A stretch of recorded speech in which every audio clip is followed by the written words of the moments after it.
আজকের এই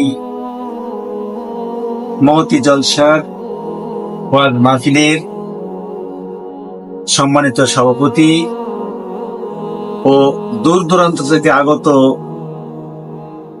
ভাই ও বোনেরা, সবার প্রতি আমার আন্তরিক সালাম রইল। আসসালামু আলাইকুম। তো আজকের আমার আলোচনার বিষয় হচ্ছে যে কবরে যাওয়ার পর আমাদের কি অবস্থান হবে, এই বিষয়ে আলোচনা করব।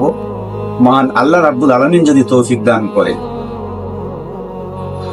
আসলে ম্যান ইজ মর্টেল, মানুষ মরণশীল।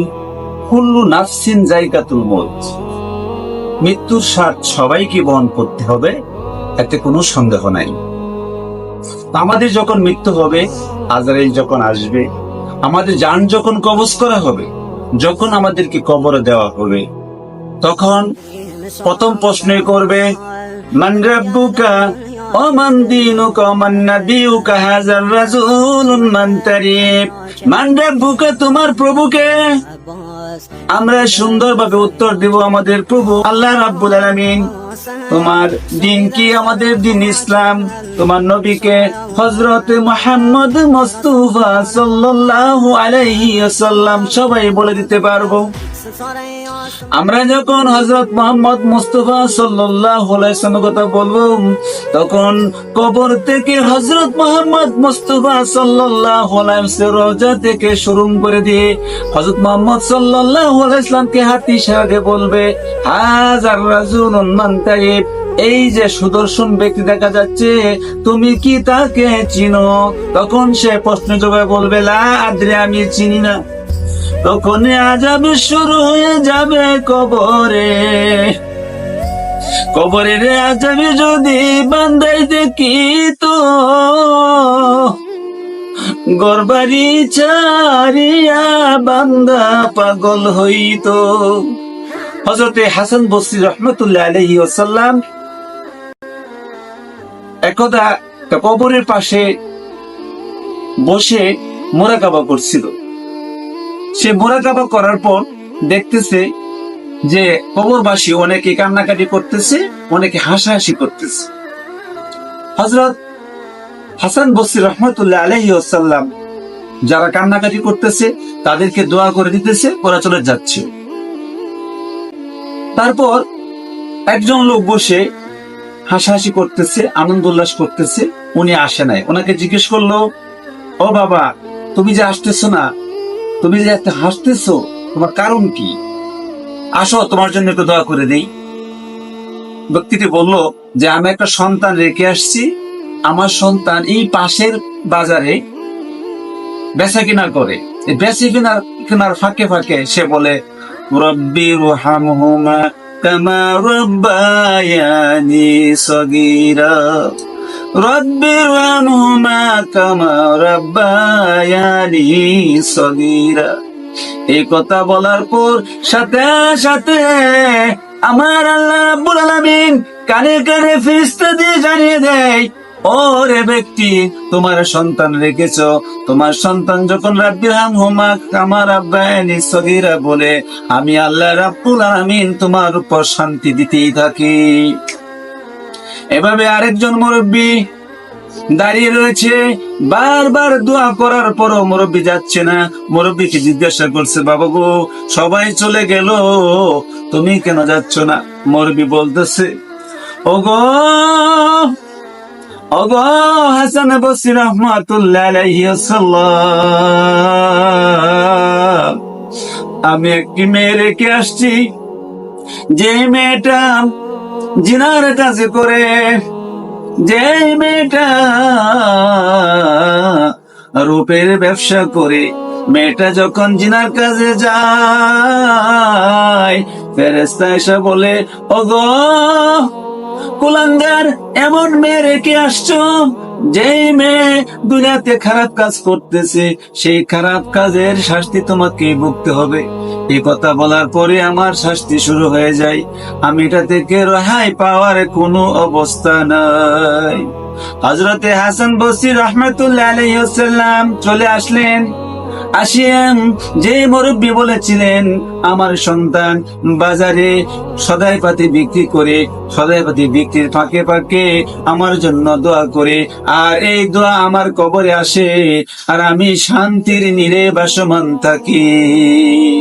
হযরত হাসান বসরি রাহমাতুল্লাহ আলাইহি ওয়াসাল্লাম সেই বাজারে গেলেন।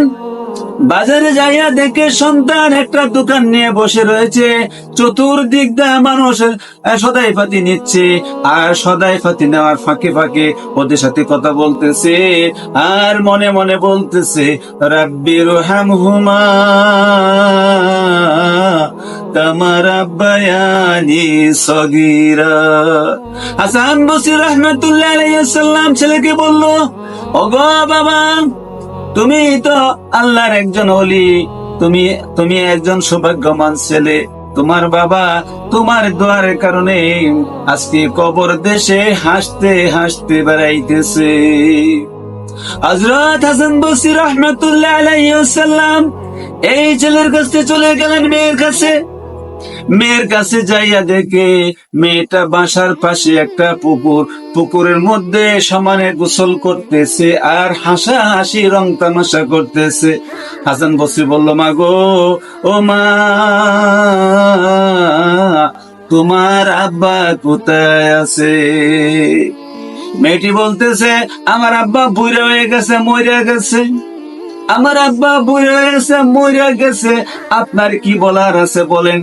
তোমার আব্বা কবর দেশে খুব অশান্তিতে আছে, তুমি যদি ভালো করো রে মা,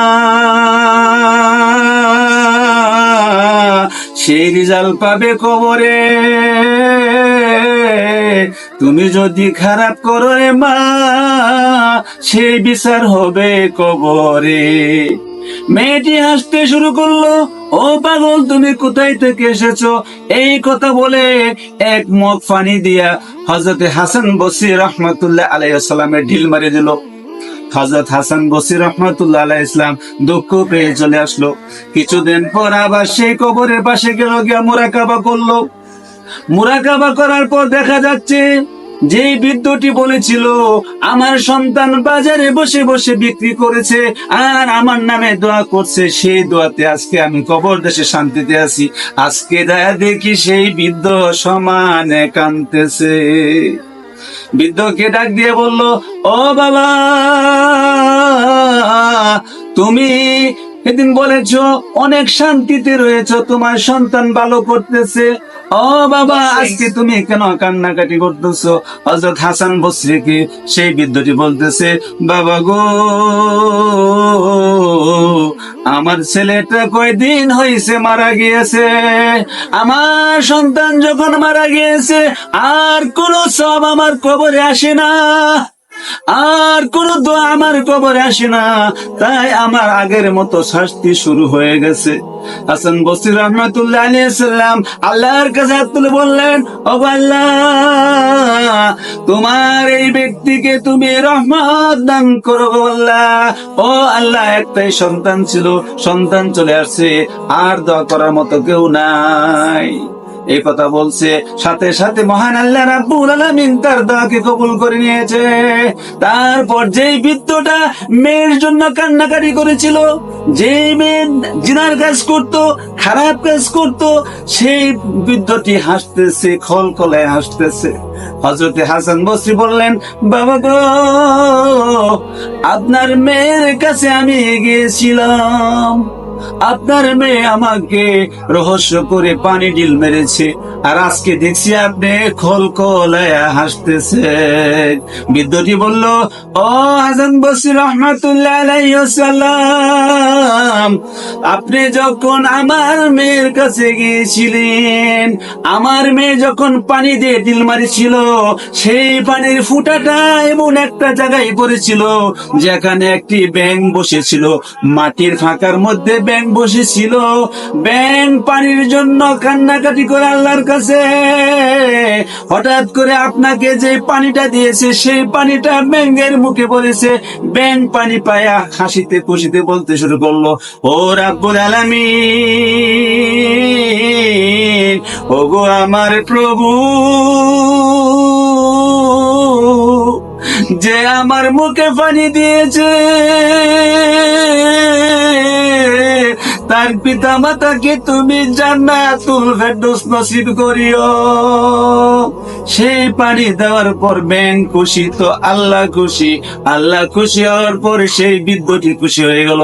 সম্মানিত দর্শক মন্ডলী, আমরা আবার আসবো অন্য অন্য কাহিনী নিয়ে। ততক্ষণ পর্যন্ত ভালো থাকবেন, সুস্থ থাকবেন, সুন্দর থাকবেন। আসসালামু আলাইকুম। সবার কাছে দোয়া চাই। আমি মোহাম্মদ মুস্তফা কামাল।